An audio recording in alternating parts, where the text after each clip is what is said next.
Vendre ses produits à l'étranger, c'est une chose, mais s'assurer qu'on va être payé par un client qui est à des milliers de kilomètres, ça, c'est une toute autre histoire. Et c'est vraiment le défi numéro un de n'importe quel exportateur. Alors, voilà la grande question. Une fois que la vente est faite, comment fait-on pour naviguer dans la jungle des paiements internationaux et s'assurer que le fruit de son travail va bien arriver sur son compte en banque? C'est ce qu'on va décortiquer ensemble. Pour bien comprendre, il faut s'imaginer une sorte de curseur. D'un côté du spectre, on a la confiance totale, mais avec un risque maximal pour le vendeur. Et de l'autre côté, on a la sécurité absolue, mais avec plus de paperasse et de complexité.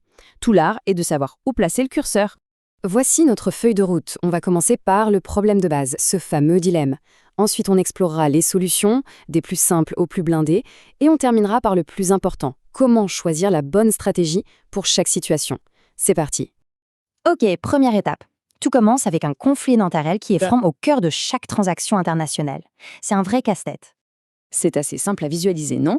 D'un côté, l'exportateur qui se dit « je veux être payé avant de laisser partir mes produits ». Logique. De l'autre, l'importateur qui pense « je veux avoir la marchandise et vérifier qu'elle est conforme avant de payer ». Tout aussi logique. Eh bien, toutes les techniques de paiement dont on va parler ne sont en fait que des manières de résoudre cette impasse. Allons maintenant tout au bout du spectre, là où la confiance est reine. On parle ici des méthodes les plus simples, les plus directes, mais qui reposent, on peut le dire, sur un véritable acte de foi de la part du vendeur. Le virement bancaire, le chèque, c'est rapide, c'est facile, ça ne coûte presque rien. L'acheteur fait son virement et voilà. Le problème, pour l'exportateur, la garantie de paiement est de zéro. Absolument aucune. Si l'acheteur ne paie pas, oublie ou change d'avis, il n'y a quasiment aucun recours. C'est donc une option à réserver pour les partenaires en or, ceux avec qui on travaille depuis des années. Et ce qui est intéressant, c'est que la technologie qui se cache derrière ces virements, elle, est ultra fiable. On parle de SWIFT. C'est un réseau de messagerie hyper sécurisé qui permet aux banques du monde entier de communiquer. C'est ce qui rend les virements rapides et sûrs aujourd'hui. Mais attention, SWIFT sécurise le message, pas l'intention de l'acheteur de payer. C'est une nuance cruciale. Bon, montant d'un cran sur notre échelle de sécurité. Ici, on fait entrer les banques dans le jeu. Elles deviennent des intermédiaires. Mais attention, elles ne garantissent toujours pas le paiement. Leur rôle est beaucoup plus subtil que ça. Le principe est d'une logique implacable. Pas de documents, pas de marchandises. L'exportateur envoie ses produits, mais il garde précieusement les papiers officiels nécessaires pour les dédouaner. Ces documents, il les confie à sa banque, qui les envoie à la banque de l'acheteur. L'acheteur, lui, ne pourra récupérer sa commande que s'il paie pour obtenir ces fameux documents.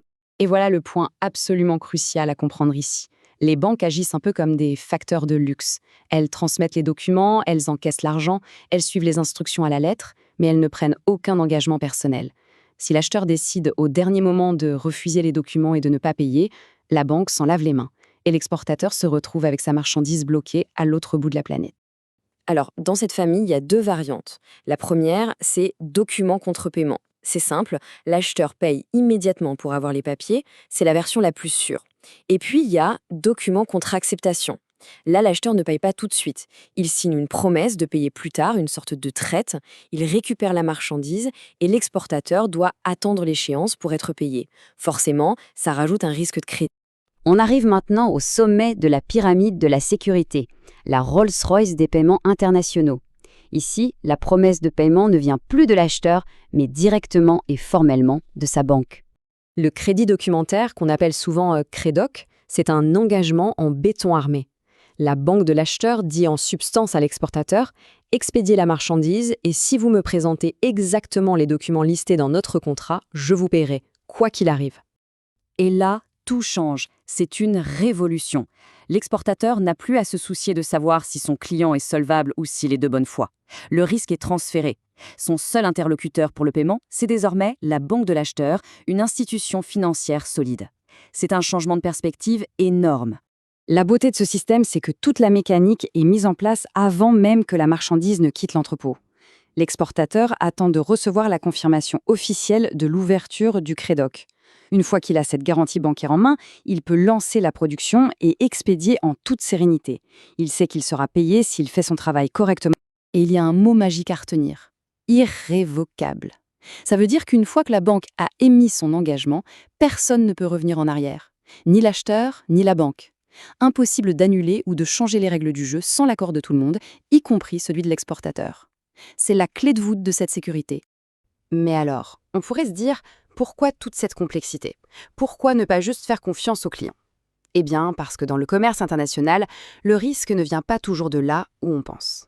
Bien sûr, il y a le risque commercial classique, l'acheteur qui fait faillite ou qui refuse de payer. Mais il y a aussi le risque politique. Une guerre éclate, une nouvelle loi interdit les transferts de devises, un embargo est mis en place. Dans ces cas-là, même le client le plus honnête du monde ne peut plus payer. Et il y a même le risque bancaire. L'avantage d'un crédit documentaire bien ficelé, c'est qu'il protège contre ces trois types de risques. Alors, avec tout ça en tête, comment on s'y retrouve? Maintenant qu'on connaît les différents outils, comment choisir le bon pour une transaction précise?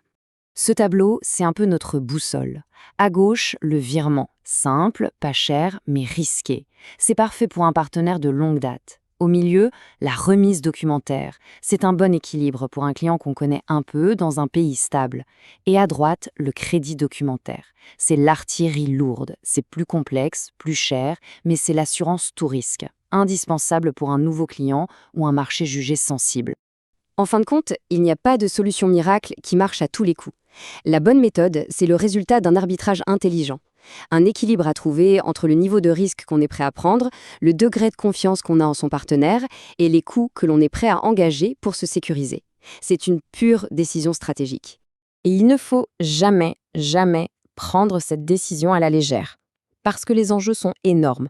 Comme le souligne notre source, une seule grosse facture non payée peut suffire à mettre en péril la santé financière, voire la survie de toute l'entreprise. C'est donc la question fondamentale à se poser avant de signer chaque nouveau contrat à l'export sur ce fameux spectre de la confiance et du risque. Où est-ce qu'on décide de placer le curseur cette fois-ci? Savoir répondre à cette question, c'est peut-être ça la véritable clé du succès durable à l'international.